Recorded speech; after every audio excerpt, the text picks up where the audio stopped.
வணக்கம். விஜய் பிரயாக் பேசுகிறேன். இப்போ நிறைய பேருக்கு அந்த கோல் செட்டிங் வீடியோவை பார்த்தோன்னே, இலக்குகள் வீடியோவை பார்த்தோன்னே எப்படி கோலை செட் பண்ணுறது அப்படின்னு சில டவுட்ஸ் இருக்குது. நம்ம ஒரு ப்ரொஃபஷ்னல் மேனேஜ்மெண்ட் கைஸ் கிடையாது. இப்போ தான் நம்ம ஒரு சரியான ஒரு என்ட்ரிக்கு வரோம்.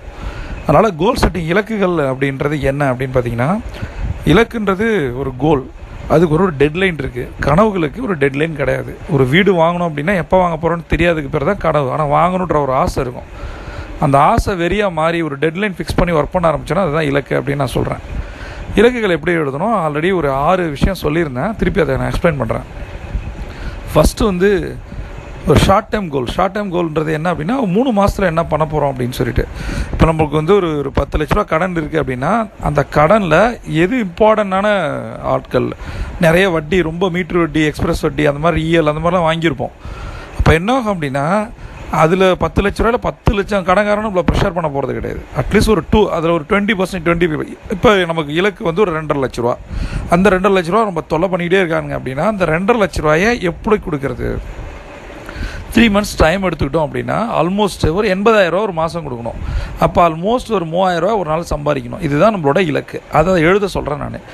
இது எப்படி ஸ்ப்ளிட் பண்ணி எழுதணும்? இலக்குகளை எப்பயுமே ஸ்ப்ளிட் பண்ணி ஒரு டாஸ்க்காக எழுதணும். அப்போ தான் நமக்கு அது ஈஸியாக புரியும். அப்போ இன்றைக்கி நம்ம என்ன பண்ணணுன்ற ஒரு தெளிவை கொடுக்கும். இன்றைக்கி 3,000 ரூபா எனக்கு வேணும். அந்த 3,000 ரூபாய்க்கு நான் எப்படி ஏர்ன் பண்ண போகிறேன்? அந்த 3,000 ரூபா சம்பாதிக்கணும்னா என்ன பண்ணணும், எதை பண்ணணும், எப்படி பண்ணணும், இதெல்லாம் கற்றுக்க போகிறோம் நம்ம. சரி, அதனால் முதல் நீங்கள் எழுத வேண்டியது 3 மாதத்தில் நான் என்ன இருக்க போகிறேன் அப்படின்னு சொல்லிட்டு. இப்போ நம்மளோட 10 லட்ச ரூபா கடன் உடனே அடையிறதுக்கு தெரியல.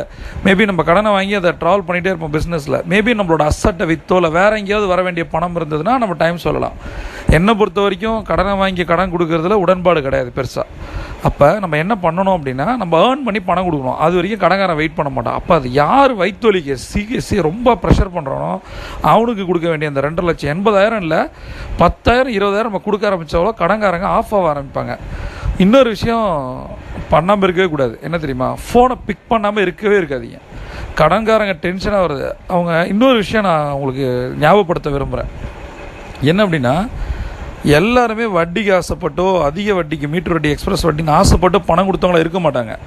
நம்மளுடைய கஷ்டம் தெரிஞ்சு பக்கத்து வீட்டில் வாங்கி கொடுத்துருப்பாங்க, ஏற்ற வீட்டில் வாங்கி கொடுத்துருப்பாங்க, சொந்தக்காரங்க ஃப்ரெண்ட்ஸுக்கிட்ட வாங்கி கொடுத்துருப்பாங்க. மேபி அவங்க கம்மி வட்டிக்கு வாங்கி நம்மள்ட்ட கொஞ்சம் அதிக வட்டி கொடுத்துருக்கலாம். ஆப்வியஸாக கடன்காரங்க நமக்கு எதிரிகள் கிடையாது.